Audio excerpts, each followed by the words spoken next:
Ịchọ ka ha bịa? Ha bịala. Isi gịnị? Asị m ha bịala. Nope. You're missing something there. Like what?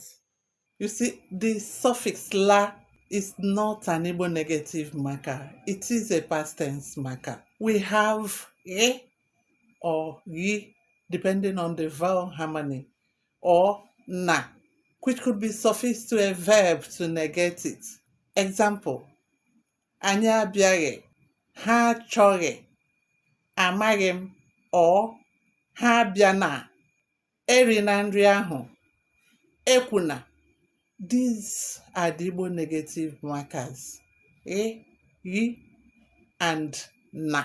But to say, all right, ha abịala to mean they shouldn't come is an ill-constructed Igbo grammar. It could cause confusion because it could also mean they have come.